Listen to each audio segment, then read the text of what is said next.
Então, gente, então são 5 horas da tarde, 5 e pouco, né? E aí a gente iniciou a gravação aqui.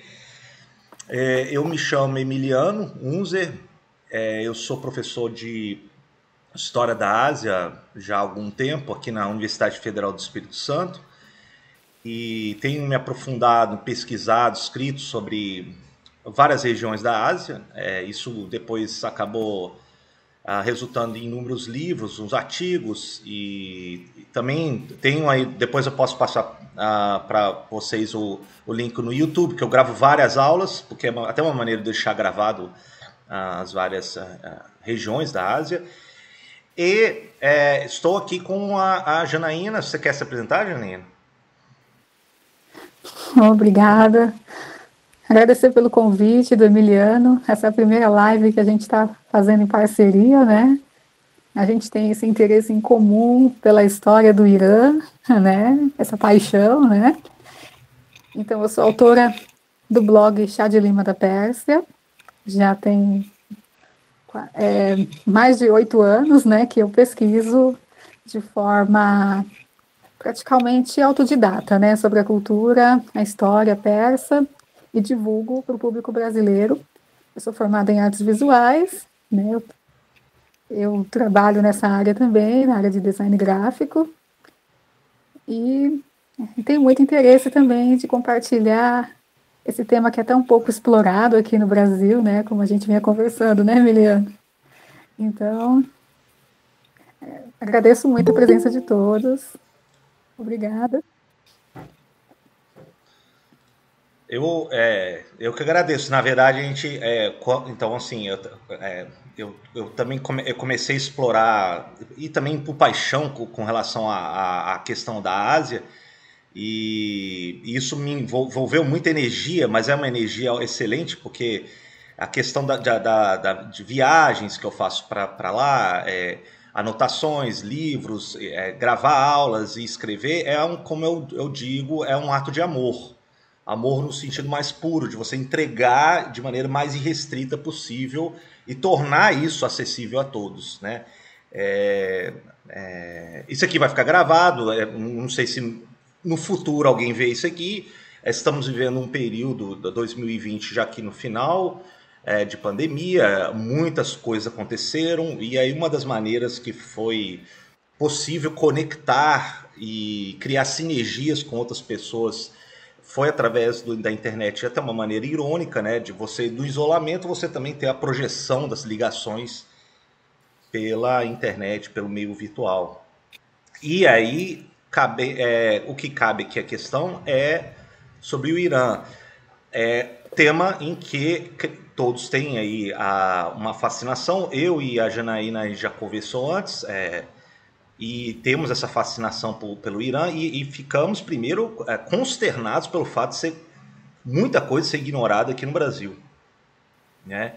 Muitas obras fundamentais de uma cultura lindíssima, né? Eu, como a Janaína, já fomos para o Irã, constatamos a riqueza e ficamos igualmente fascinados com o que é o Irã.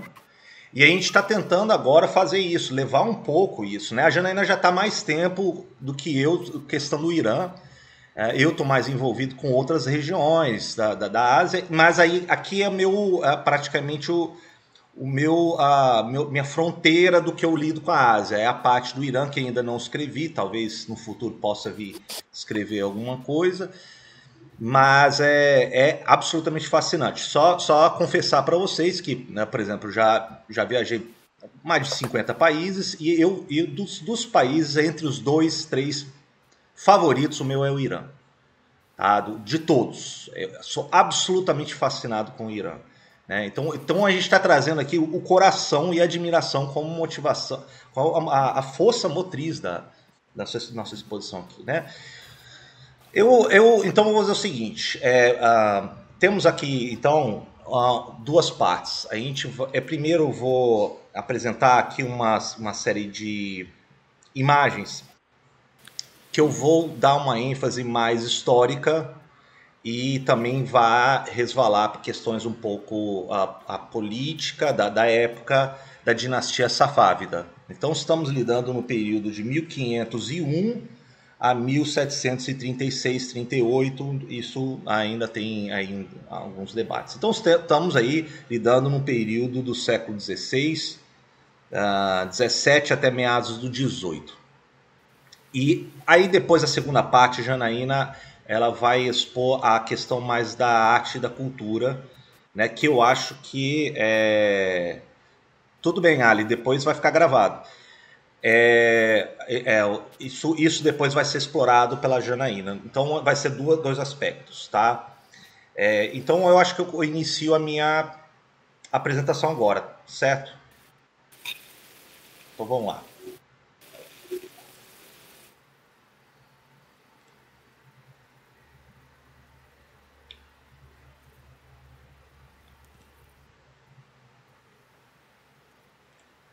Opa.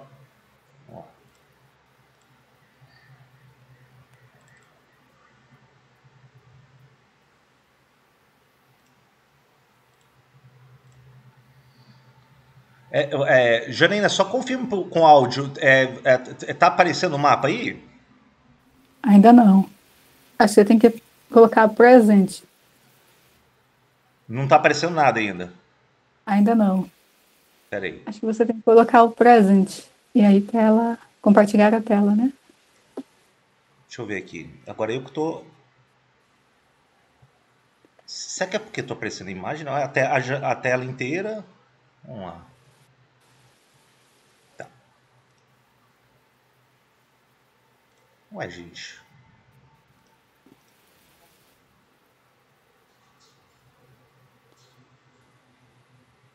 Tá aparecendo alguma coisa? Ainda não. Meu Deus. Está compartilhando através do PC?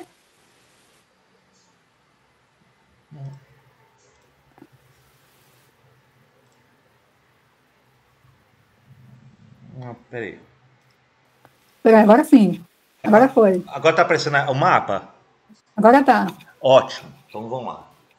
Então isso aqui, eu gosto muito de começar a trabalhar mapa, porque a nossa percepção, a história, ela caminha muito de mãos dadas com questões geográficas.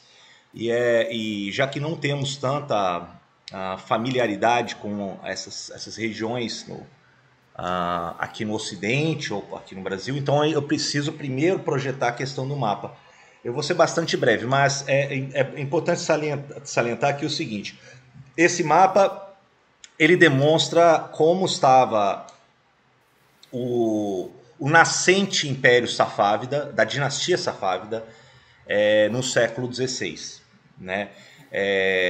Essa região que mais ao norte, ao longo do Cáspio, noroeste, é daqui que vai começar a surgir uma série de grupos, incluindo excelentes cavaleiros, que criam um vínculo de irmandade cimentados numa ideia do Islã, que vem desdobrando através dos séculos. Eu não vou entrar também em questões doutrinárias, mas é que pertence ao Sufi, né? Ao ramo do misticismo islâmico, que está também ligado a crenças que existe uma determinada proeminência dos descendentes via a filha do profeta Maomé, a Fátima, e aí por Ali e Hussein, eles carregam por essa continuidade sanguínea uma proeminência. E depois deles vão ter figuras que carregam essa sabedoria e eventualmente eles somem, né, que são chamados imãs.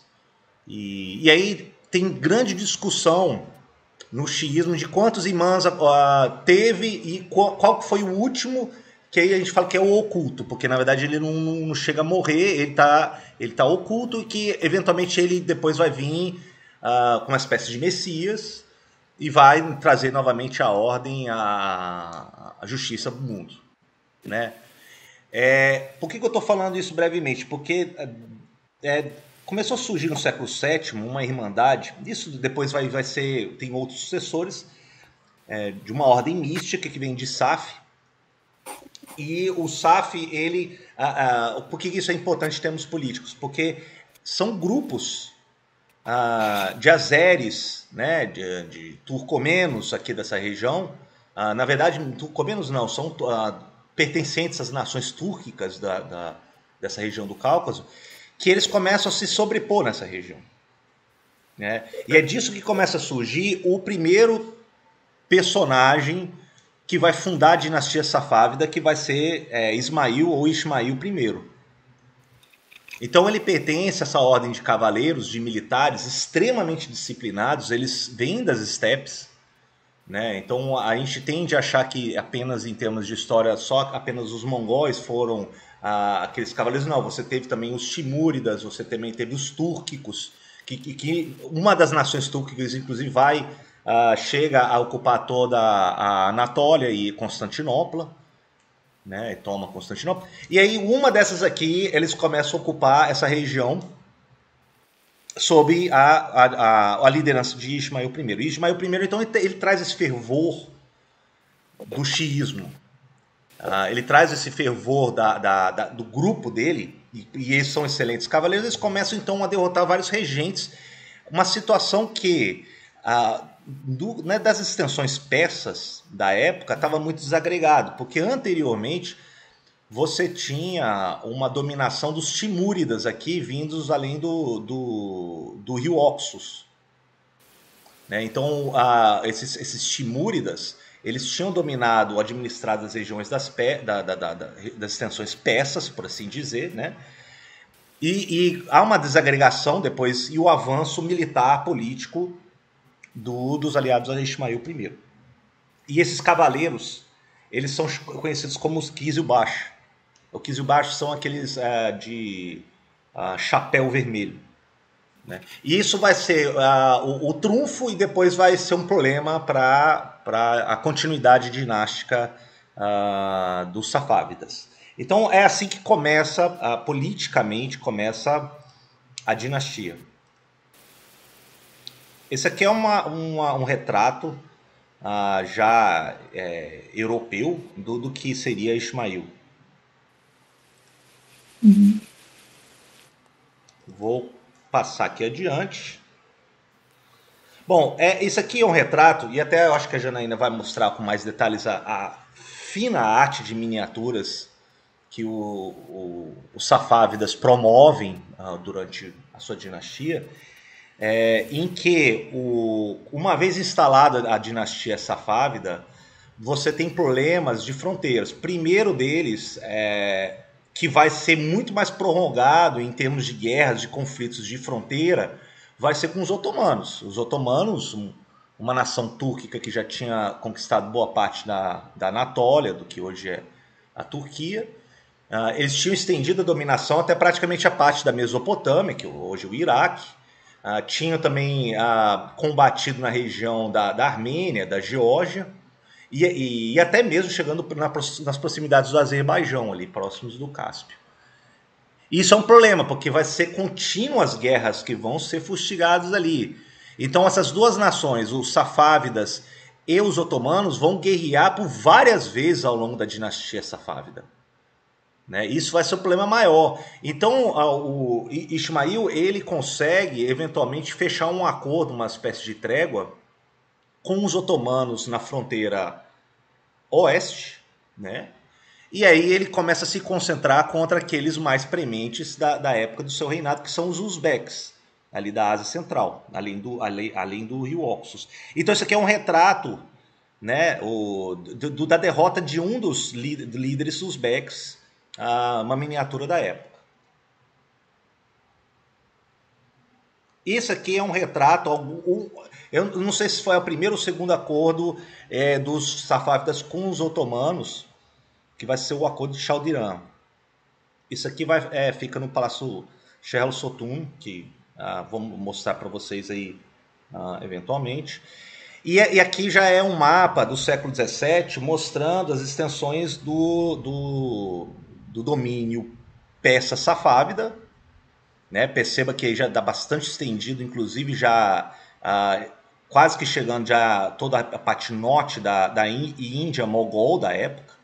E é muito interessante, porque a relação dos persas safávidas com a Índia da dinastia Mogol, ela é muito frutífera. Né? Por exemplo, a língua persa ela passa a ser promovida com a língua da corte na Índia, também na Ásia Central, né? E em outras regiões ali da Ásia.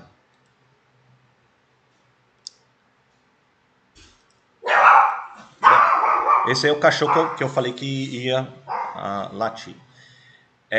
Então aqui você já tem uma extensão máxima da época de Abbas I.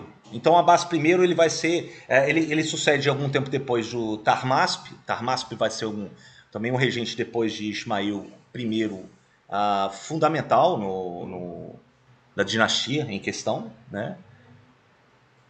E aí acende o Abbas. Isso aqui é uma ilustração, evidentemente ocidental, de Abbas I, que aí representa praticamente já o auge da dinastia safávida.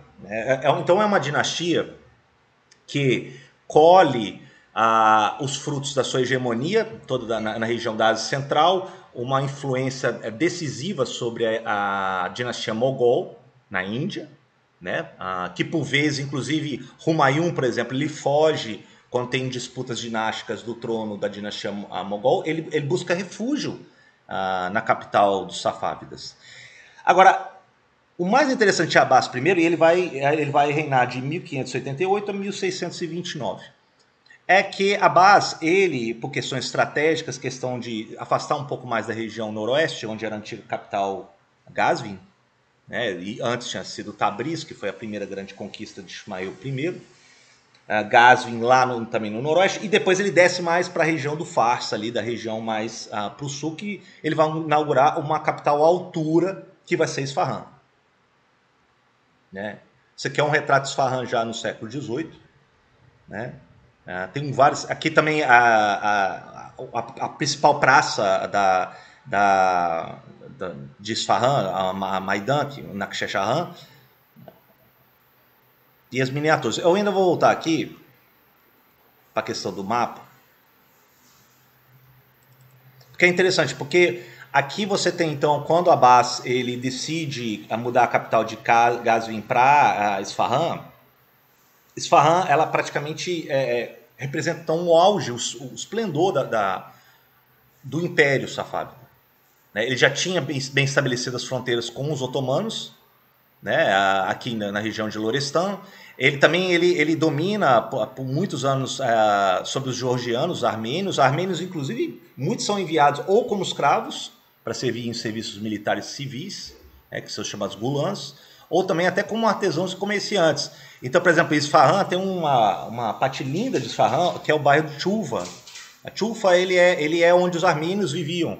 E lá tem uma catedral, a Catedral de Vank, que é uma das coisas mais lindas. É uma catedral armênia cristã. E isso representou até o aspecto tolerante de Abbas I, de ele aceitar outros povos, outras crenças, para compor o ambiente cosmopolita de Isfahan. Então Isfahan vai ser o que representa um centro planejado de um império no seu auge, durante o período de Abbas I. Né? Eu vou voltar lá um pouco para as imagens ali. Então essas pinturas, a Janaína vai inclusive mostrar algumas pinturas. Essas pinturas aqui, elas estão dentro de um palácio chamado Jehel Sutun, que fica em Isfahan.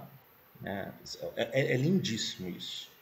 Né? Era uma espécie de onde ele recebia os embaixadores, né, enviados, inclusive europeus, tá? Porque é nessa época que começa a vir enviados britânicos, como Shirley, franceses como Jean Chardin. O Jean Chardin, inclusive, ele é um que escreve as narrativas que depois vai virar fonte de informações muito importante na Europa sobre o poderio dos safávidas no século XVII. Né? Isso aqui é uma outra pintura dentro de Jehel Sutun.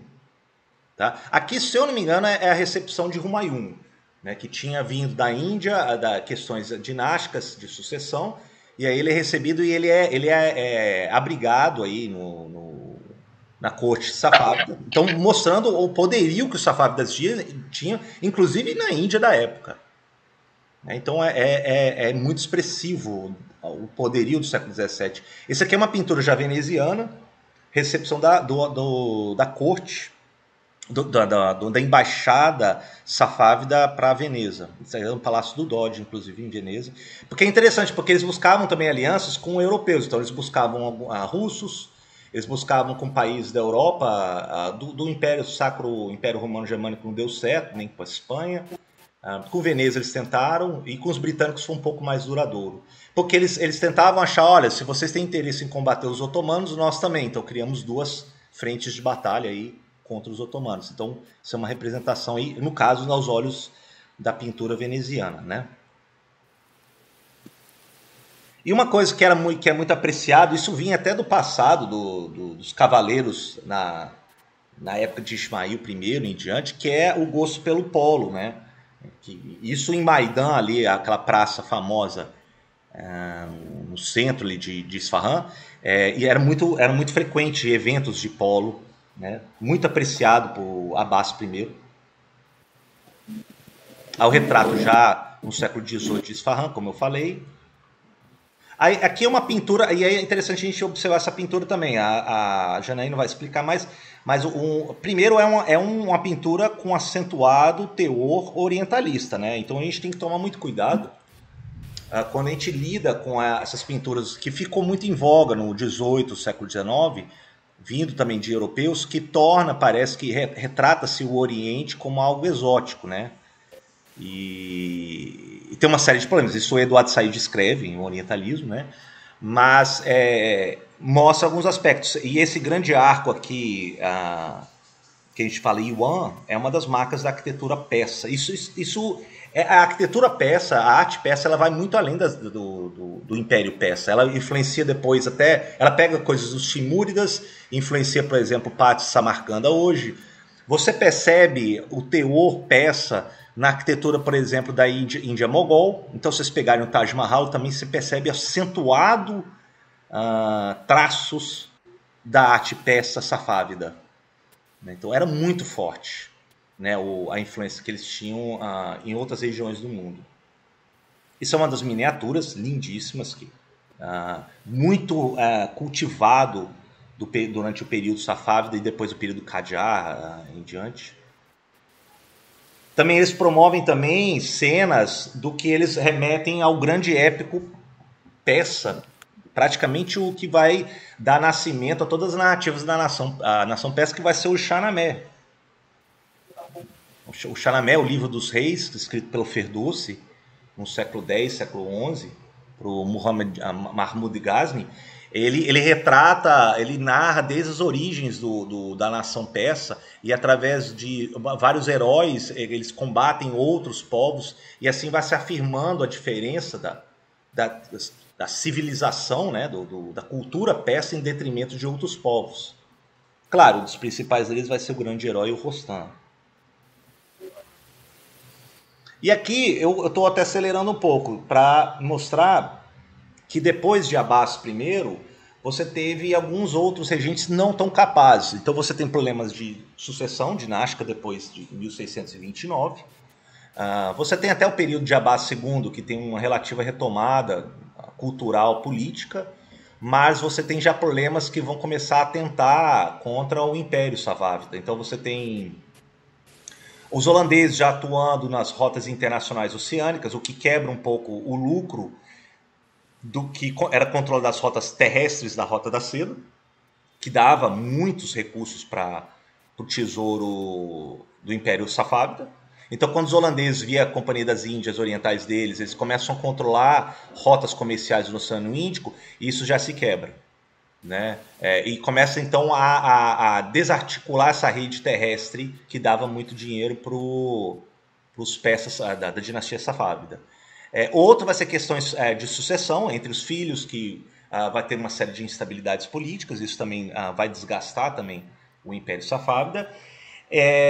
E também temos aquele problema dos cavaleiros, que eles eram muito fiéis inicialmente, que era a força do Ismael I, fundador da dinastia, né? Que são os Qizilbash. Os Qizilbash, eventualmente, eles começam a se revoltar, porque eles começam ou os outros imperadores, os chás, né, da dinastia Safávida, eles começam a criar exércitos regulares. Claro, com o uso de armas de fogo. Né? A gente está falando de império, como os otomanos, os safávidas também eles começam a usar muito bem armas de fogo. E esse exército regular que eles começam a organizar, eles começam a pegar de armênios, de georgianos, né, de povos do Cáucaso, e são esses escravos militares que compõem a espinha dorsal do exército safávida. E isso vai atentar contra aquela ordem antiga dos Kizilbash, começam a se sentir excluídos. Então já começa a ter um desgaste, inclusive no meio militar, sobre quem que é a lealdade maior, quem deve ser mais atuante, por assim vai. Então eu já estou narrando para vocês o período já de meados do século XVII em diante, que vai ser o período de declínio gradual do Império Safávida. E essa figura que vocês estão vendo já não é considerada nem parte da dinastia Safávida. Esse aí, na verdade, vai ser o Nader Shah. Nader Shah, ele vem de uma nação mais a leste, ali, o Afshari, que ele retoma o controle e tenta dar um novo fôlego para uma nova dinastia que ele tenta inaugurar, a Afshari. E o que é mais notório, e eu sou muito fascinado por Nader Shah, é que Nader Shah, que ele vai reinar de 1736 a 1747, ou seja, já é um período que termina a dinastia Safávida, é um período de incertezas e é antes da dinastia Qajar, do século, segunda metade do século XVIII e do século XIX, né? Mas o que é interessante é que Nader Shah, ele é um exímio líder. Ele é considerado, eu lembro muito do historiador Michael Axworthy, e ele fala o seguinte: Nader Shah vai ser o último grande líder não ocidental que vai conseguir uma série de expansões e conquistas espetaculares. Por quê? Porque ele estabelece todas as fronteiras da imensidão safávida e ele avança praticamente quase que um golpe fatal na Índia, a Índia da declinante dinastia Mogol, a leste. Né? Então ele saqueia, por exemplo, Delhi, a capital mogol, em 1738 a 39, enfim, é um saque tão magnífico que ele saqueia todo o tesouro, e um deles vai ser esse diamante, que é a Montanha de Luz, que é Koh-i-Noor. E Koh-i-Noor ela é depois depois, com o tempo, ela vai acabar indo para a coroa britânica. É um dos diamantes mais famosos do mundo, inclusive. Agora, dizem que Nader Shah, quando ele saqueia a capital mogol, Delhi, dizem que a capital ficou esvaziada por anos, só tinha cachorros abandonados à noite, todo o tesouro do que falava o trono do pavão, da dinastia mogol, foi saqueada, foram levas e levas de cargas de tesouros que foram levados para a Pérsia, e dizem que tamanha era a riqueza que ele promoveu várias guerras contra os otomanos, usando esse tesouro pilhado dos mogóis da Índia, e que por um ano ele não cobrou nenhum tributo de nenhum súdito do Império Persa. E claro que tem exageros nisso, mas eu busco aí assim decidir terminar a minha exposição nessa magnífica figura que é o Nader Shah. Eu acho que foi mais ou menos isso. Eu não falei muito de Isfahan, porque a Janaína eu acho que vai expor com muito mais detalhes do que eu a respeito disso. Tá bom, Janaína? Eu passo para você agora. Obrigada, Emiliano. Muito boa essa contextualização histórica, né? Eu verifiquei, acho que algumas pessoas estão tendo problema para visualizar as imagens, eu não sei. Você conseguiu? Eu não tive nenhum problema. Não sei, talvez o Pedro, que está aí, ele disse que está com alguns problemas de conexão, né? Mas eu acho que... Você conseguiu ver, Janina? Eu consegui. Tá. Pedro, se você não conseguiu, tudo bem, mas aí eu vou gravar isso aqui, isso depois você pode ver gravado. Então, aí eu não sei o que aconteceu, então, tá? Janina, eu vou passar para você então, tá? Tá, joia. Então, eu vou tentar compartilhar agora a minha tela, vou fazer o teste aqui. Da mesma forma, né?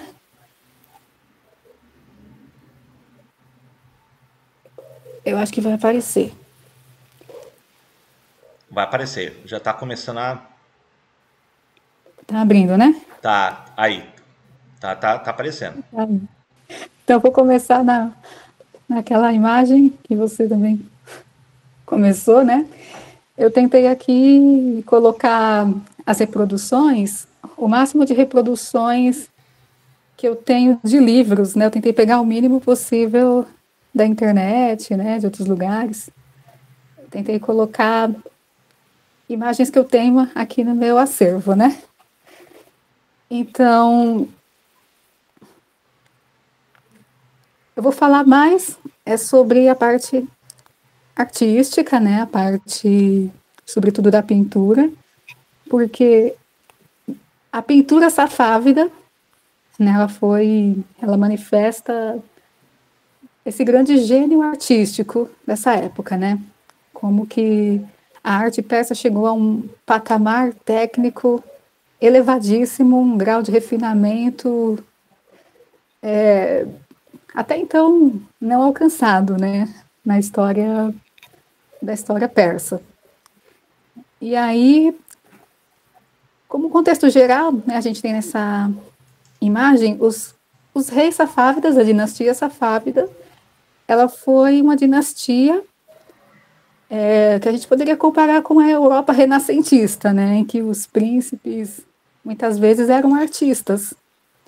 Então a gente tem o próprio Shah Ismail, ele era um grande poeta e um bibliófilo, né? Ele era apaixonado por livros, tanto que ele vai patrocinar um dos maiores empreendimentos bibliográficos, né, da história do Irã, que eu vou mostrar em seguida. Essa imagem já foi mostrada pelo Emiliano, né, o retrato dele, uma batalha contra o Khan em Herat.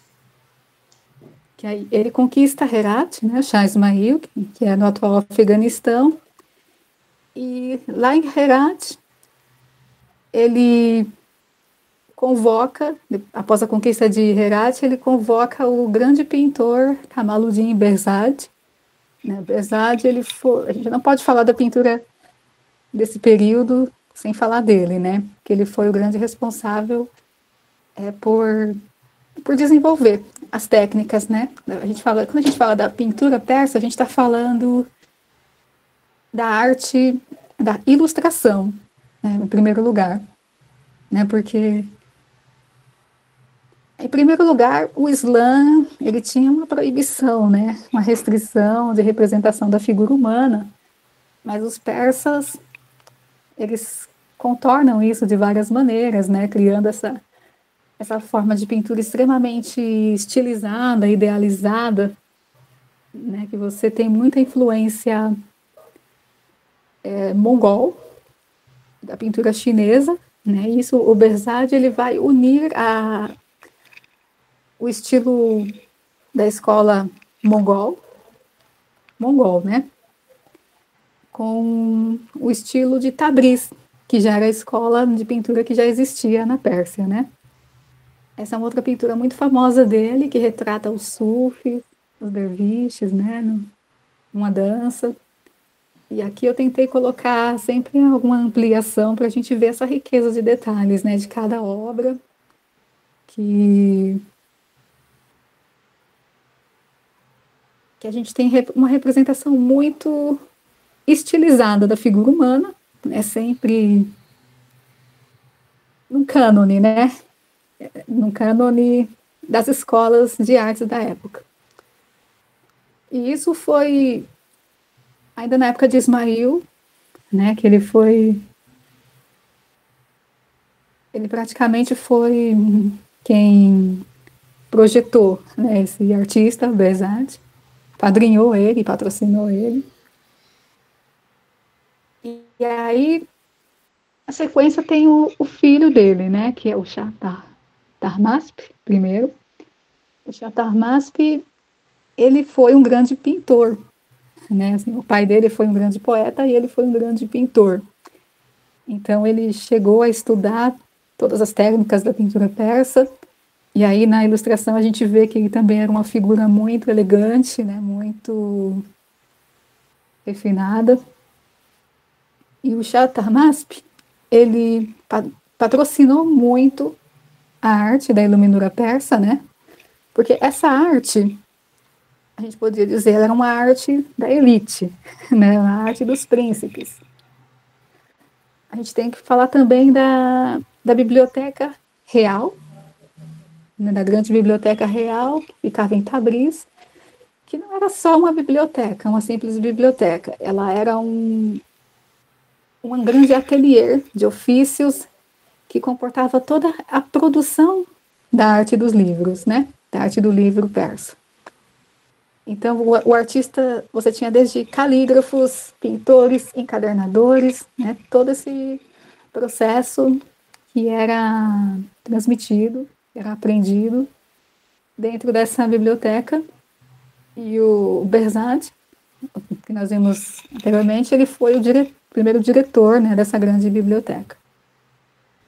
E aí o Shah Tahmasp, ele recebe de presente do pai dele, né, do Ismail Shah, um grande tesouro, né, que foi o Shahnameh,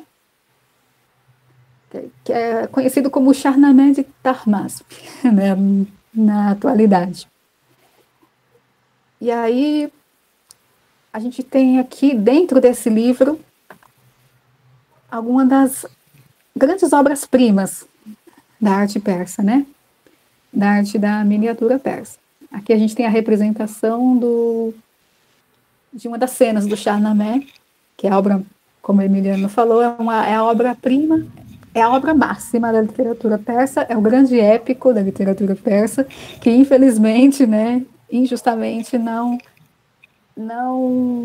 foi traduzido para o português, né? A gente não encontra, infelizmente, a gente encontra traduções em inglês, mas em português, infelizmente, nós não temos.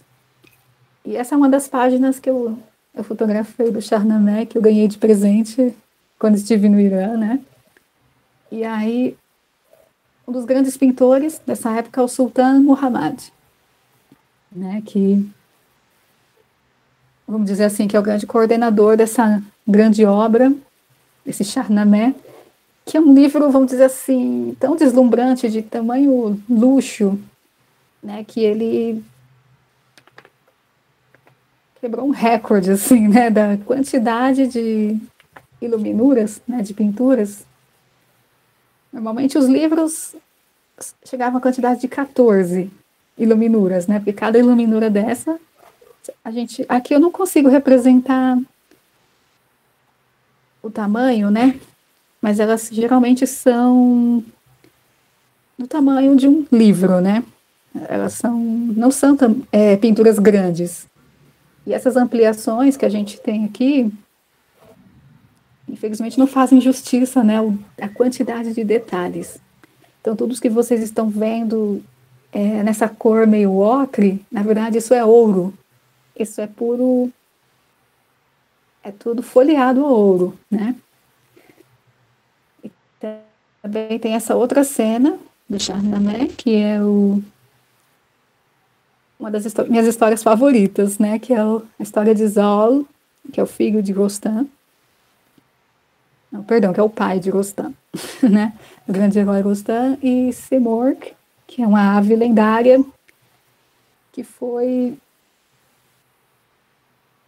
protege ele, porque ele é abandonado, né, pelo rei Sam, que era o pai dele, e a ave Simorg que cuida dele, né, que no alto da montanha. Ele foi abandonado porque ele era albino, né, isso era considerado uma maldição. É uma história belíssima, né. Mas depois o pai dele vai resgatar ele, né, de volta, e ele é entronizado como rei da Pérsia. Isso tudo é o Shahnameh encomendado, né, pelo rei Ismail para o seu filho, Tahmasp, que era o grande amante da pintura. Aqui a gente tem outra obra também muito importante desse período, O Shahnameh, ele foi escrito no século X, né? Mas ele continuou sendo ilustrado e continua até hoje. E aqui a gente tem o Haftarang, que é de outro poeta mais próximo, né? Do Jami. Aqui a gente tem uma representação do profeta, né? Que no cânone da pintura islâmica era proibido representar o rosto do profeta. Mas a gente tem várias representações de anjos, né? Os anjos geralmente são figuras femininas na pintura persa. E acredito que aqui dá para ter uma ideia, né, do grau de requinte, do grau de detalhamento dessas pinturas. Aqui é uma outra cena também do Jami, do Haftarang, que é a história de Khosrow e Shirin, é um dos romances mais importantes da literatura persa. Aqui é muito interessante que a gente tem uma representação de uma figura feminina nua, né? Praticamente, com grande influência da pintura chinesa. É importante a gente salientar que os imperadores safávidas, eles contrataram muitos artistas chineses também, né? Que trabalhavam na corte e ensinaram as técnicas, sobretudo da cerâmica, para os persas. E outro detalhe muito curioso que a gente vê nas pinturas persas é que geralmente essa água que aparece sempre na cor preta, né, originalmente era na cor prata, né, era o pigmento prata que oxidou, né, com o tempo.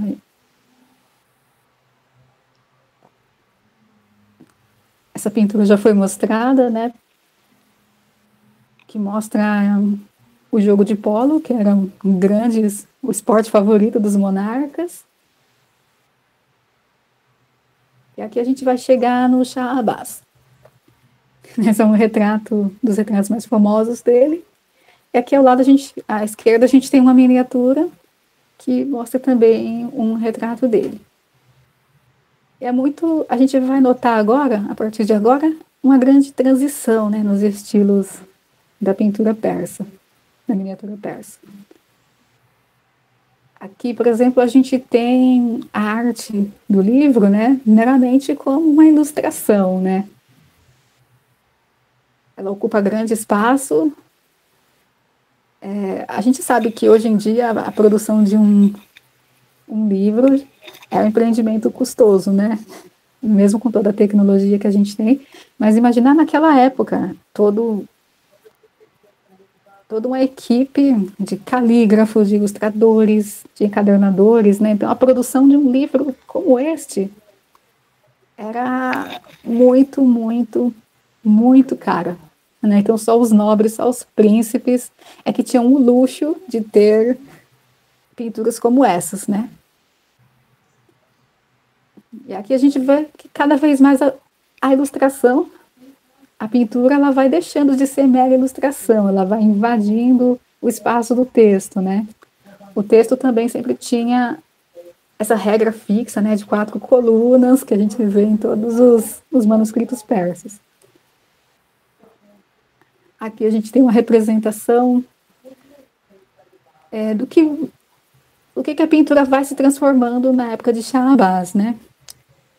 O Shah Abbas, ele foi, acredito que não só um dos maiores governantes, né, também foi um dos maiores patrocinadores da arte persa, né, do gênio artístico persa. E aqui a gente tem, na época dele, talvez por influência europeia, né, como Emiliano apontou, muitos europeus vieram nessa época, muitos embaixadores europeus, muitos artistas, muitos mercadores vieram da Europa para a Pérsia. E aí houve grande interesse em retratar as cenas mais do cotidiano, né? Eles saíram daquele formalismo dos épicos, da literatura. Os artistas começaram a retratar mais cenas do cotidiano. Aqui a gente tem nessa ilustração uma pintura que retrata o Bazar de Isfahan, um açougue no Bazar de Isfahan, né? E a gente nota os gestos, né, da figura, as expressões muito mais naturais, né, muito mais humanizadas. Daqui para frente, você tem também esses retratos individuais, né, daquela paisagem extremamente construída, rebuscada, ela deixa de existir e a figura humana ela ganha muito mais atenção, né? E aqui é interessante a gente notar, por exemplo, que do lado esquerdo a gente tem a representação de um rapaz e na direita a gente tem uma moça. E é muito difícil a gente distinguir o gênero, né, dessas figuras, né? Porque a idealização da beleza também ainda tinha um padrão, né? Um cânone, né? Que era seguido pelos artistas. Mas a gente nota aqui que a paisagem praticamente se dissolve, mas ainda você tem muita riqueza do pigmento, né? Muito luxo. Aqui também uma outra representação de um rapaz. Normalmente os reis tinham muitos, principalmente o Tahmasp e o Shahbaz, eles tinham muitos amigos artistas, né? Eles tinham muita amizade com os artistas, então eles não só patrocinavam, mas eles também conviviam com esses artistas. Então era aquilo de estar lá dentro do ateliê, olhando, supervisionando tudo que eles estavam fazendo, né? Acredito que, como eles eram muito refinados, né? Eles eram monarcas de muito bom gosto, então eles controlavam muito o padrão de qualidade dessas obras. Então, o artista que tivesse o privilégio, né, de cair nos olhos do monarca, ele estava com a vida totalmente, com a carreira totalmente garantida, né? Aqui eu tinha falado.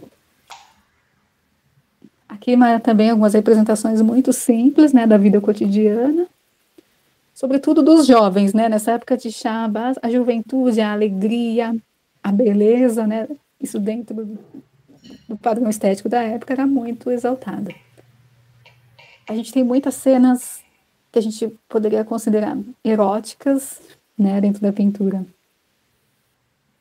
Sobretudo de Shahbaz, do período de Shahbaz, com muita influência da pintura chinesa. E além da pintura, outras artes, né, outros ramos da arte também foram muito incentivados. Sobretudo no período de Abbas, em seguida, né, principalmente a indústria têxtil, quando Shah Abbas transfere a sua capital para Isfahan, né, conforme a gente viu aí na exposição, ele torna a indústria do tapete. O tapete passa a ser de um produto, vamos dizer, doméstico, ele passa a ser um produto industrial, né? Então você tem indústrias de tapetes em todas as cidades do Irã. Até hoje, cada cidade do Irã tem o seu estilo de tapete, né? E aqui a gente tem um exemplar, esse eu peguei de um catálogo, uma exposição que teve aqui em São Paulo, né? Foi da CCBB, e foi o Islã, Arte e Civilização. Eles trouxeram vários desses tapetes, que são, assim, obras magníficas, né? Não só os tapetes, como toda a tecelagem, toda a parte têxtil, ela empregava muitos trabalhadores em Isfahan, né? E até hoje a gente tem Isfahan como um grande centro, né, de artes, e a tecelagem muito forte. E esses tapetes passaram a ser disputados pelo mercado europeu, né? Então, Shah Abbas viu o potencial desse produto nacional, né? E passou a ambicionar o mercado europeu. E aí, como a gente tinha falado das cerâmicas, né? Essa é uma das cerâmicas mais singelas, né? Eu não encontrei muitas imagens, Mas esse é um exemplo de uma cerâmica bem típica mesmo, iraniana, que é muito rica, né, em cores. Mas a porcelana que era exportada, ela era praticamente uma cópia, né, da porcelana chinesa da dinastia Ming, né, que era muito disputada na Europa, então Shahbaz entrou para competir nesse mercado europeu também. E aqui a gente tem um pouco da arte do metal, que também alcançou grande refinamento, né, nesse período. Aqui a gente tem só um detalhe, né, um castiçal. Eu trouxe esses exemplos só para a gente ter um detalhe. Eu teria muitas, muitas, muitas imagens para mostrar, mas a gente não ficar muito longo. E aqui é um exemplo do afresco, né? A gente já vai para a decoração arquitetônica, né? É uma pintura mural, lá naquele palácio que o Emiliano mostrou, o Terral Sotum. O Terral Sotum, eu infelizmente não tive a oportunidade de visitá-lo. Foi uma das coisas que eu fiquei assim muito triste, mas a gente vê, ele é muito importante, né, para a gente conhecer a arte safávida.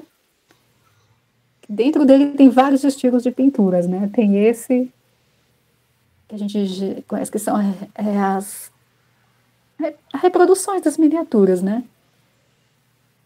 Então aqui a gente tem muitas cenas de festas, de vinho, de jovens que alegres, que bebem, se divertem.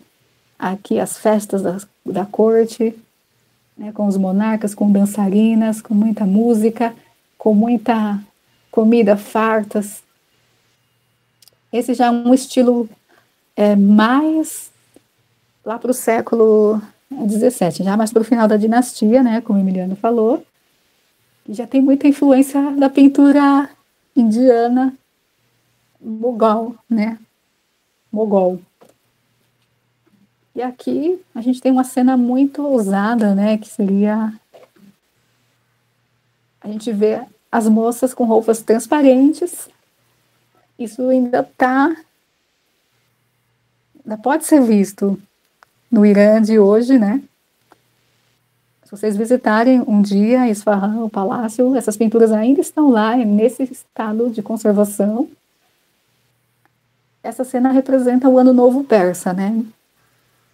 Que o início do Ano Novo Persa é no começo da primavera, chama-se Nowruz. Então tem muita música, muita alegria, muita dança. Aí lá atrás a gente vê uma grande fogueira, né? Que eles também têm essa tradição. A herança zoroastriana, né? Que até hoje é muito forte. Então o fogo, ele é um elemento muito, muito importante até hoje dentro da cultura persa. E aqui já no finalzinho, né, da dinastia, a gente tem uma pintura muito, muito influenciada pela arte europeia. E aí a gente tem um pintor chamado Mohammad Zaman, que ele foi estudar em Veneza, né? Ele aprendeu toda a técnica da arte europeia e fundiu com a miniatura persa, né, que representa uma das cenas do Shahnameh, utilizando a perspectiva, né, que a pintura persa ela tem uma perspectiva mais idealizada, né? Aqui a gente já está partindo para um realismo europeu. E o Mohammad Zaman, curiosamente, ele se converte ao catolicismo quando ele vai para a Europa, né? Então ele adota o nome de Paulo também.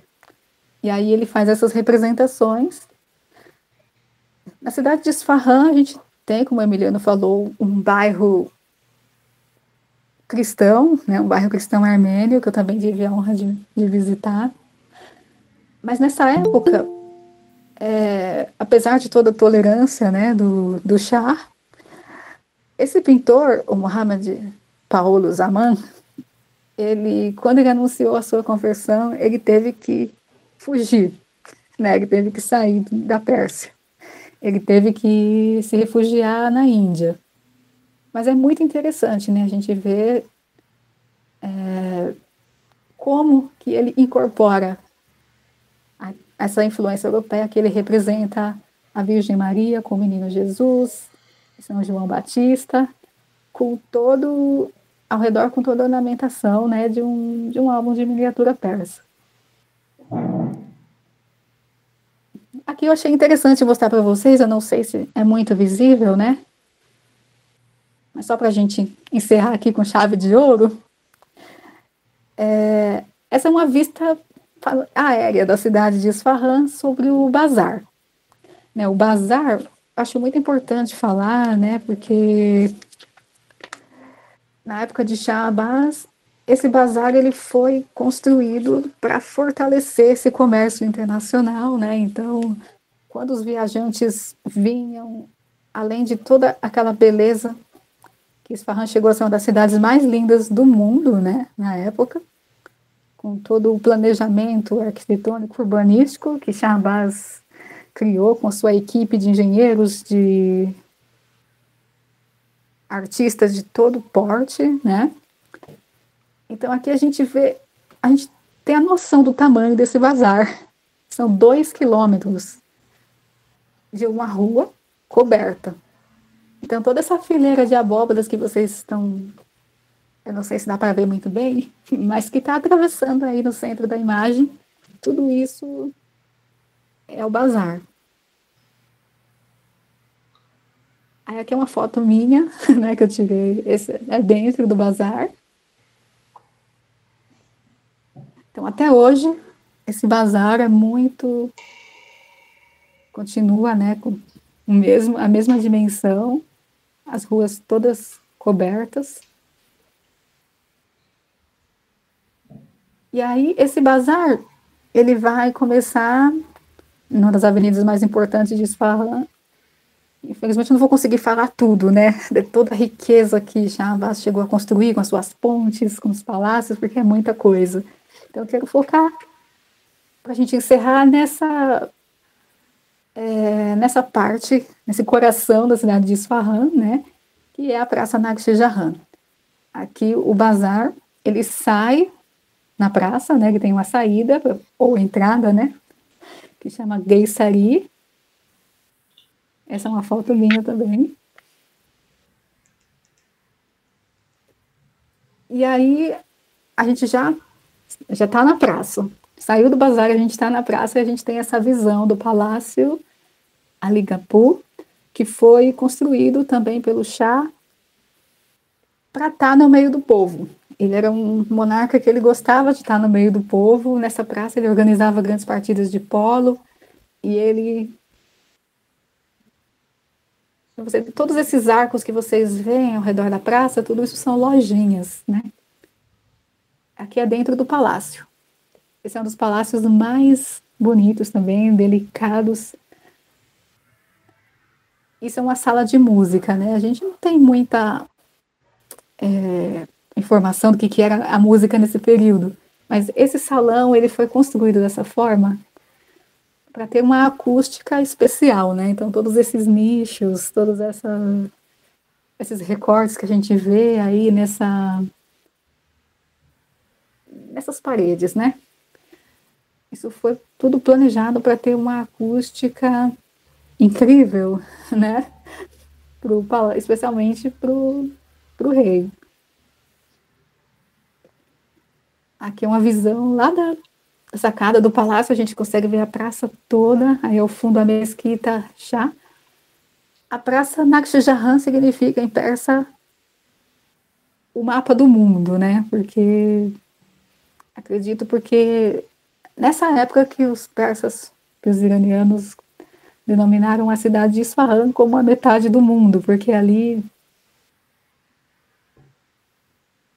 a gente podia dizer um grande centro, um grande local de encontro de culturas, né, muito cosmopolita.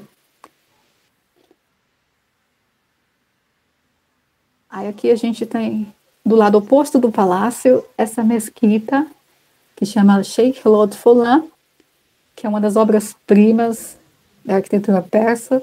Na entrada ela é extremamente simples, né? Mas quando você entra, você se depara com esse esplendor, né? Ela é uma mesquita bem pequena, mas a riqueza de detalhes dela é incrível, né? Ela mostra assim, vamos dizer assim, o máximo do esplendor, né, da arquitetura persa desse período safávida. E aqui a entrada da outra mesquita, que fica de frente para o bazar, que é a mesquita Shah, depois passou a se chamar mesquita Imã, que também, construída no mesmo estilo, é riquíssima. E aqui a gente tem esse detalhe muito também típico da arquitetura iraniana, que é o Muqarnas, né? Que são esses detalhes que lembram uma colmeia de abelha, né? Isso é matemática pura, tudo é construído com muito cálculo, com muita maestria. Bom, e aqui eu termino a minha exposição.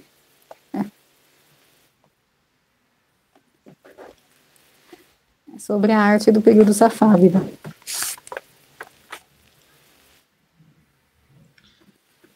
Perfeito.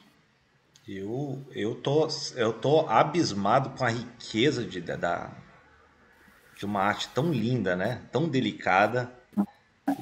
Nossa, eu tive uma dificuldade muito séria para escolher as imagens, né? Porque é tanta riqueza, tanta beleza que... Sim. E é uma arte tão naturalmente integrada com a arquitetura, né? É uma coisa perfeitamente equilibrada, né? Ela não. Isso é uma coisa que se revela muito fácil no. E é uma coisa tão natural que ela começa até. A gente fica num estado de torpor quando a gente vê uma cúpula daquela que você mostrou, é uma coisa lindíssima, né? Enfim. Eu achei muito interessante, Janaína, me fez lembrar, e eu acho que até a gente já está entrando aqui em questões lá de considerações e questões, o quanto que dialogar, você trouxe muito bem isso, o quanto que é de diálogo nas rotas comerciais que eu falei, a questão da rota da seda, que vai ser desarticulado gradativamente pelos mares, e pelos holandeses, alguns europeus, mas como que com essas rotas você não tem somente produtos, você também tem ideias, você leva cultura.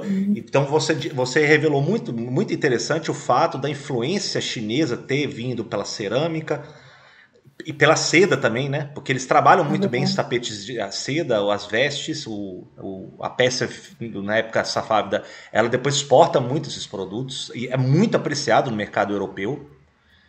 Exatamente. E também como que é o diálogo muito forte ali dos persas com os indianos, a Índia Mogol, ou Mughal, como você também trouxe esse termo muito interessante, porque normalmente no mundo a gente fala Mughal, mas eu já vejo a tradução como Mogol, e não Mongol, né? Mongol aí remete aos mongóis, né? Seria sem o N, sem né? o N, até porque é a maneira dos persas se referirem aos mongóis, mas aí é uma outra história, porque já estou até indo além da questão safávida, os persas foram os primeiros intérpretes da cultura indiana, do universo hindu. Vou simplificar esse termo porque existe uma série de problemáticas, mas eles foram os primeiros, né? Al-Biruni, e aí eles trouxeram o tema, se eu não me engano, Al-Biruni ele é considerado um dos primeiros indologistas fora, claro, do universo indiano, e ele escreve uma obra que é Al-Hindi, e ele nomeia por causa da região do Indo. Né? Então, quando a gente fala Índia hoje, a gente está ecoando um persa que começou a interpretar a Índia para um pouco mais a oeste ali. E é interessante que é isso que eu ia falar. Como é que a cultura, a arte safávida, ela dialoga muito com a arte mogol no século XVII, século XVIII, sim, porque as miniaturas indianas são muito parecidas com as miniaturas persas. É muito, muito impressionante. mesmo. E É, a miniatura otomana também, né?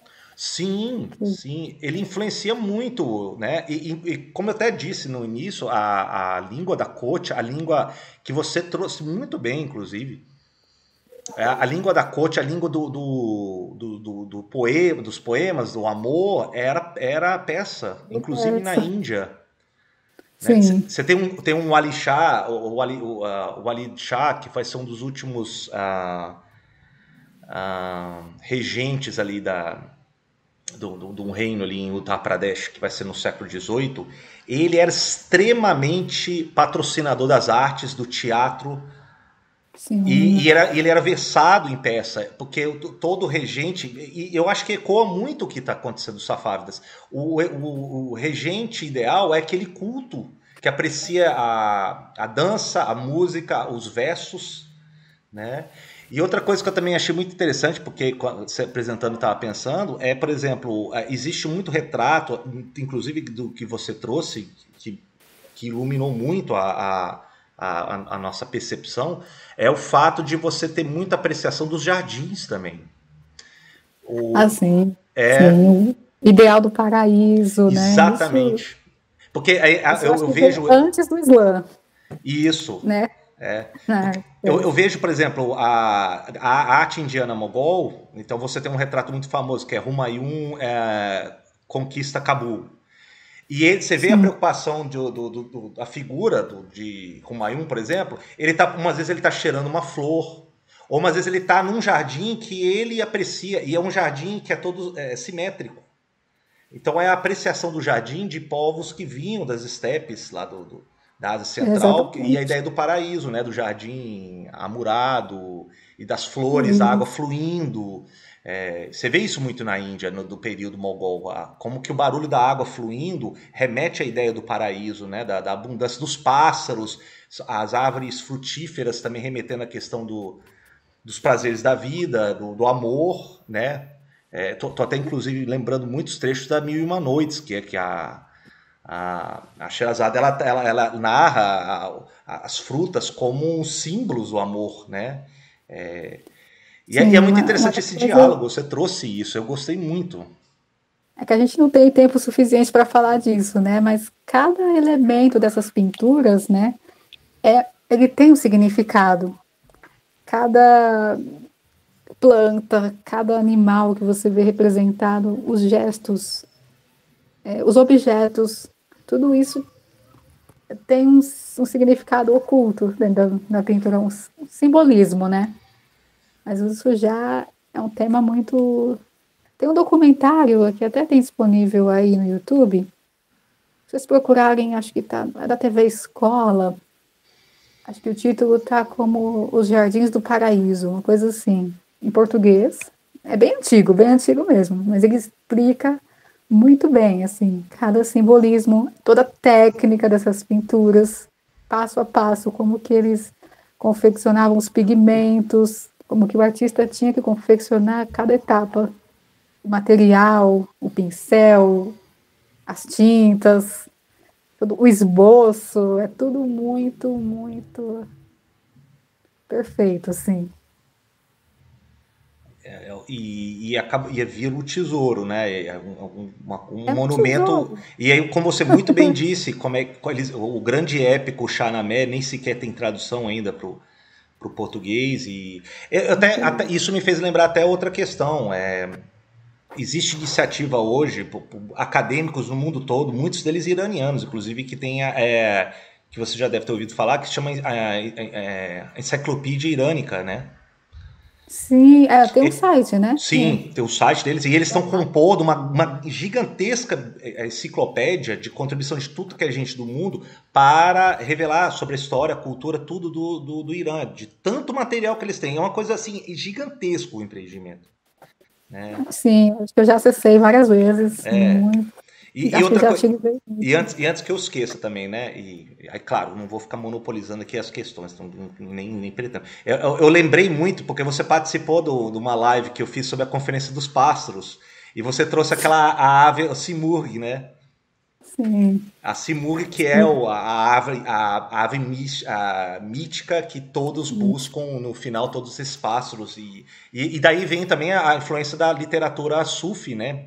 Dentro da busca da iluminação da alma, e aí simbolizado pelos pássaros que vão atrás do Simurgh, esse pássaro mítico, que está retratado aí até no contexto do Shahnameh, que você muito bem trouxe.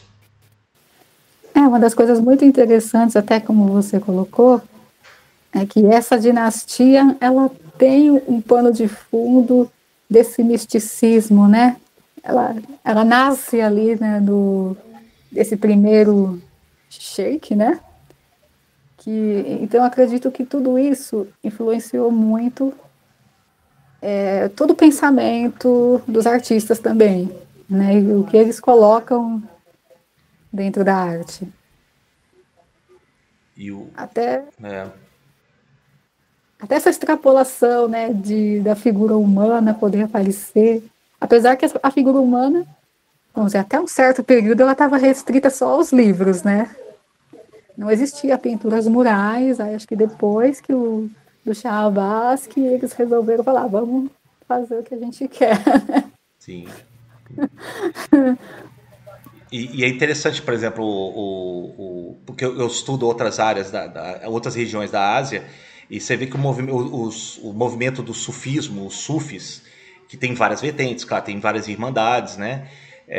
Ela também ela se espalha por muitas regiões do Sudeste Asiático. Ou, por exemplo, a primeira leva do Islã que chega na ilha de Java, hoje na Indonésia, hoje é muito muçulmana, a maior nação muçulmana do mundo hoje é a Indonésia.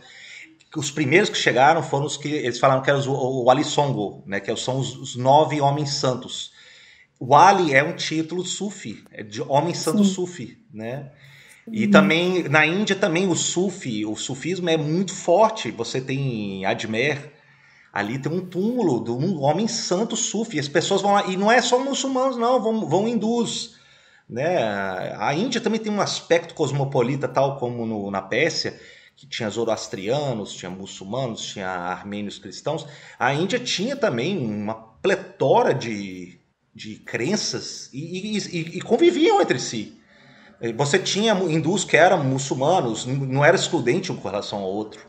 Né? Você em Java, que eu estou estudando agora mais recentemente, você tem figuras que está ligado ao Sufi, mas é muito ligado à ideia do ascetismo, do uhum. shivaísmo hindu, que era a cultura Tem anterior em Java, muitas né? correntes, né? Muitas correntes sufis que até tem esse ascetismo, né? Os calândares que falam. Até na pintura persa você tem algumas representações desses sufis mais, fala assim, radicais, né? Que eram mendigos, Sim, então tem sim. muitas. É absolutamente fascinante, né? E é interessante porque, assim, já fazendo um contexto maior da nossa apresentação, como é que a gente tem que buscar resgatar isso, né? A debater isso e também trazer a história, no caso aqui do Irã, mas também de outros países asiáticos, para quebrar esse conceito de que parece que a história aqui no Ocidente, quando a gente lida com a Ásia, somente começa com Vasco da Gama, ou os holandeses, ou os britânicos e etc. Não, tem muita coisa antes, e isso aqui é a nossa pequena contribuição para Nosso, essa reflexão, né? nosso trabalho de formiguinha, né? A gente está começando. Certamente. Acredito, né? Acredito que com o meu blog, né, eu descobri que tem muito mais gente interessada do que eu imaginava, assim, né? Aqui no Brasil. E isso tem me motivado muito a Certamente. continuar essa pesquisa. Até tem gente que pergunta, para que você vai pesquisar essa cultura? Eu falo, não tem um para quê, né? Eu É. sinto que ela me chama e eu estou seguindo ali. E como certamente já também nos perguntaram quando a gente foi para o Irã, fala assim, por que você vai fazer ela no Irã, né? Então é a mesma percepção. E não outro país, né? Então isso aí já também é um sintoma de uma percepção até colonizada nossa de que não conheça a Ásia, não conheça o restante do mundo. É uma coisa muito problemática, né? A gente tem que trabalhar isso, claro, ao longo do tempo. Alguém tem alguma questão, gente? A gente está aqui trocando ideia. Mas fiquem à vontade para perguntar o que quiserem. ou entrar em contato com a gente também, né, posteriormente. Pedro Baus quer fazer uma questão, pode fazer. Olá, Pedro. Boa tarde. Boa tarde, Pedro. Professor e Janaína, como é que vocês estão? Em primeiro lugar, eu gostaria de agradecer por essa live, muito esclarecedora e muito rica referente ao conhecimento do Oriente. E gostaria de pedir para o professor Emiliano que nos passasse talvez uma lista de referências bibliográficas sobre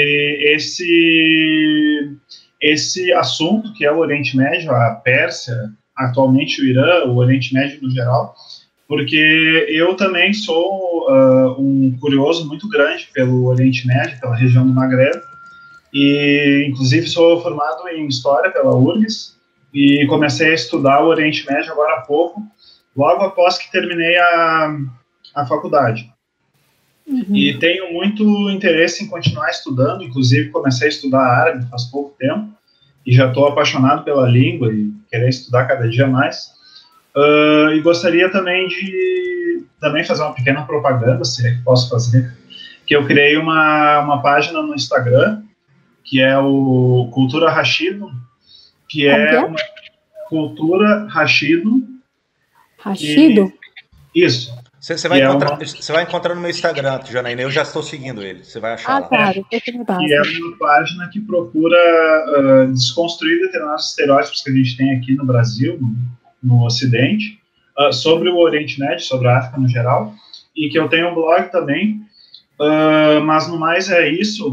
Queria agradecer em primeiro lugar a live, foi muito boa, embora minha conexão não foi muito boa, não conseguia ver algumas imagens, mas depois eu assisto novamente e vejo as imagens por completo. Nossa, muito obrigado. Obrigada a você. Pedro, obrigado, né?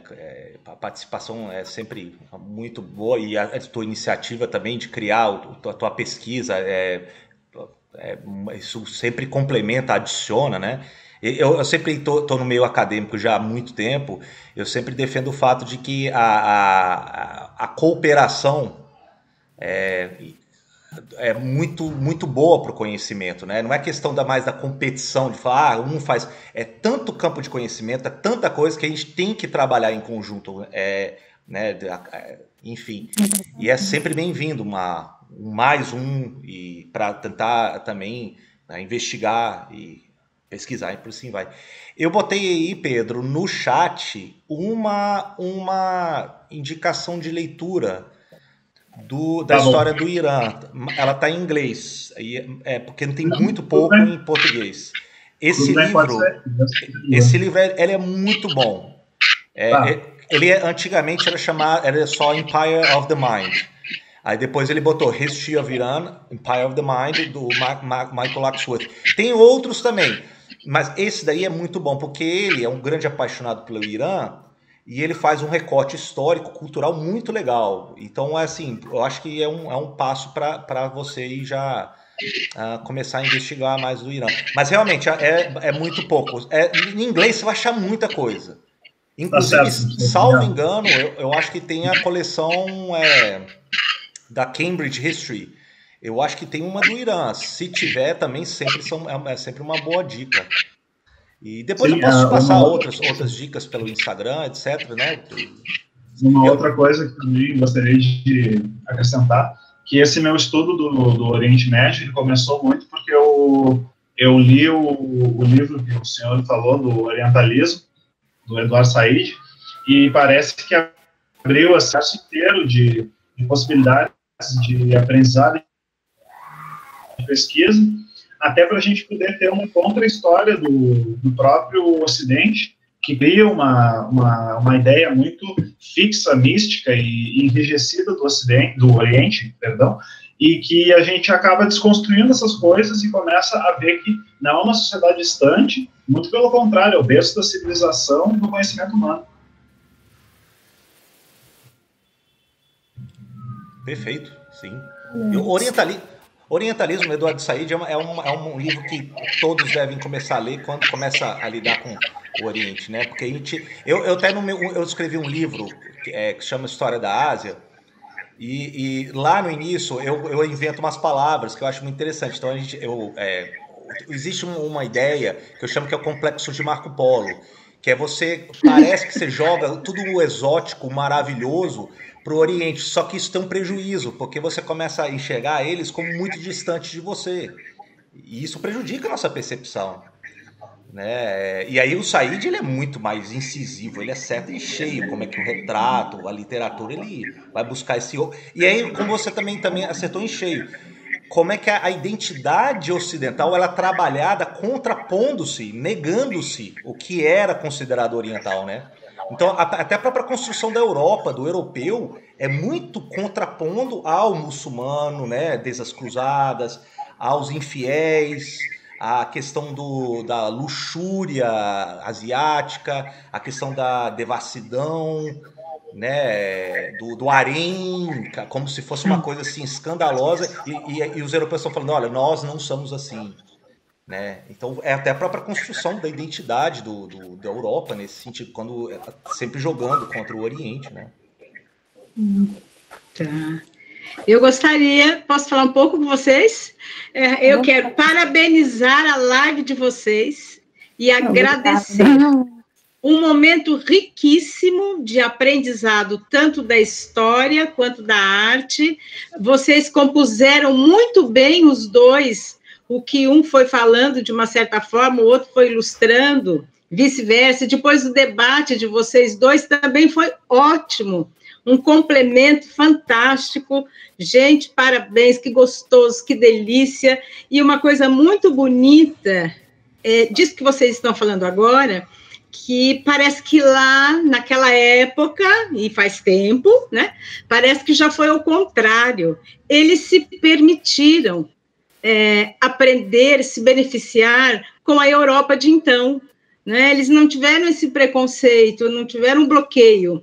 É interessante, muito bonito isso, que mente aberta, né? Querer, naquela época, já uma mente tão aberta de poder absorver, de aprender, né? É interessantíssimo. Muito obrigada. Maravilha. Para vocês dois. Obrigada. A gente conversou muito, né, Emiliano? A gente chegar nesse... Muito. Eu até acho interessante que foi trazido à tona como é que, por exemplo, o europeu, quando, por exemplo, os portugueses eles chegam, quando eles atravessam o Cabo da Boa Esperança, eles precisam do conhecimento dos muçulmanos, das monções, né? Eles não sabiam, né? Então eles acham porque os árabes, o Oceano Índico, antes dos europeus, era um lugar de muita troca comercial. Eles acham agora naufrágio de cerâmicas chinesas ao norte da ilha de Java, do século IX. Né? O tecido indiano era muito demandado pelos javaneses, isso no século X, século XI, muito antes da entrada dos europeus na região. E é interessante, me fez lembrar algo, que quando os portugueses, que são os primeiros que chegam ali no Oceano Índico, com o Vasco da Gama em diante, tem um autor indiano que é muito interessante, chama Panikkar, que foi inclusive ministro das Relações Exteriores do Nehru, era extremamente culto. E ele escreve uma obra que ele fala, olha, agora eu vou começar a denunciar as barbaridades dos ocidentais. E uma das coisas que ele chama muita atenção, que eu acho muito legal, ele fala, olha, os portugueses, quando eles chegam num ardor de combater o infiel ainda, como se eles estivessem tentando realimentar as cruzadas. E aí eles carregam nos velames a cruz vermelha, assim como também no Brasil chegou, né, trazendo a Santa Cruz. Então era quase como uma cruzada que eles estavam levando. E para eles, quando eles chegam no Oceano Índico, o Panikkar fala, qualquer embarcação que era considerada os infiéis, ou seja, os muçulmanos, eles sequestravam todo mundo, mesmo quando eles estavam a caminho de Meca na peregrinação. Eles apontavam os canhões contra esses navios completamente desarmados, esses navios, porque a norma na época, antes dos europeus, era o bom comércio oceânico, nesse caso, o Oceano Índico, era que você não portasse arma, porque não faz bem para os negócios. Você tem que confiar. E quando os portugueses chegam, eles falam assim, olha, eu não quero saber. Eles apontam os canhões, sequestram a tripulação e pilham. Então é assim que os europeus chegam. Eles chegam e falam assim, olha, eu não quero saber, eu vou impor aqui a verdadeira fé e vou atrás disso. Então ele já traz um elemento até de perseguição, de intolerância, coisa que na Índia, na Pérsia, era uma coisa muito mais fluida, era muito mais diversificado, né? Então eu me lembro muito do Pânica nessas linhas. Obrigada, viu? Eu já vou sair para deixar vocês e a gente só vendo e escutando vocês. Parabéns, obrigada. Obrigada, Luz, pela presença, parceira. Então, tem mais alguma questão, gente? Falando a questão do Said, né? Ele aparece em muitas mostras, inclusive documentários que estão fazendo um trabalho lindíssimo. Tem filmes excelentes sobre ele. Sim. E de repente pode ser um tema futuro a gente possa explorar, não sei. Vamos pensar depois. Mas aí, você tem mais uma questão, Janaína? Bom, deixa eu só dar uma geral aqui nas minhas anotações, deixa eu ver se eu esqueci de falar alguma coisa. Porque, nossa, eu enquanto eu estava formatando a minha apresentação, né, muita coisa mesmo que veio, né, e eu consegui fazer só um recorte muito pequeno, né, daquilo que eu queria expor, né. Quem sabe, né, mais para frente aí a gente volta, né, nesse tema, é muito rico, muito bom. Então, só deixo o convite, né, para quem ainda não segue o meu blog, Chá de Lima da Pérsia. Lá vocês podem ver meu relato de viagem, né, que foi em 2013. Tenho planos de voltar em breve, né, para o Irã, assim que passar essa pandemia, né. E assim, espero estar fazendo o meu papel para democratizar, né, um pouco essa cultura que é tão rica, tão pouco explorada e que merece, né, que eu gosto de falar, que merece ser conhecida, que todos têm que se dar uma chance, né, de ver com outros olhos, ver além do véu da política, além do véu, né, dos estereótipos, da mídia, né, tem que interagir com as pessoas, né, assim, se você tiver a oportunidade de interagir com pessoas, né, com seres humanos, ao invés de ficar só olhando, né, na internet, graças a Deus a gente tem muito espaço para isso na internet, né? Então é isso, agradeço a presença de todos, eu vi que tinha alguns iranianos aí, né? Uma saudação, meu salam, né, para todos. Salam. E para todos que estiveram presentes, muito obrigada. Foi um prazer participar dessa live com você, Emiliano. Prazer todo meu, e você fez o desfecho tão bem feito que eu já não acho que nem preciso mais, você trouxe todas essas questões a considerar, e aí esse seu blog magnífico, Chá com Lima da Pérsia, eu também indico, tem um canal no YouTube, se vocês quiserem também acompanhar outras histórias asiáticas, você põe meu nome lá, Emiliano Unzer, tenho também um site no Instagram, que é História da Ásia, vocês podem também acompanhar, caso tenham interesse. E eu termino por aqui, eu acho que eu estou ainda gravando, então quando a gente dá por definido, eu vou dar termo aqui à gravação. E aí a gravação, eu vou disponibilizar no meu canal do YouTube, e eu vou passar para a Janaína. A gravação já está dando. Vou disponibilizar no meu canal, tá. Vou anunciar para as pessoas que não puderam assistir. Tá bom. Eu já está dando quase 1h30 de gravação, então eu vou ter que ainda jogar na nuvem, aí depois eu passo para você e para vocês. Tá joia. Tá bom? Então obrigado, gente. Eu vou encerrar aqui a gravação, tá? E obrigado grande abraço pela participação a todos. de todos.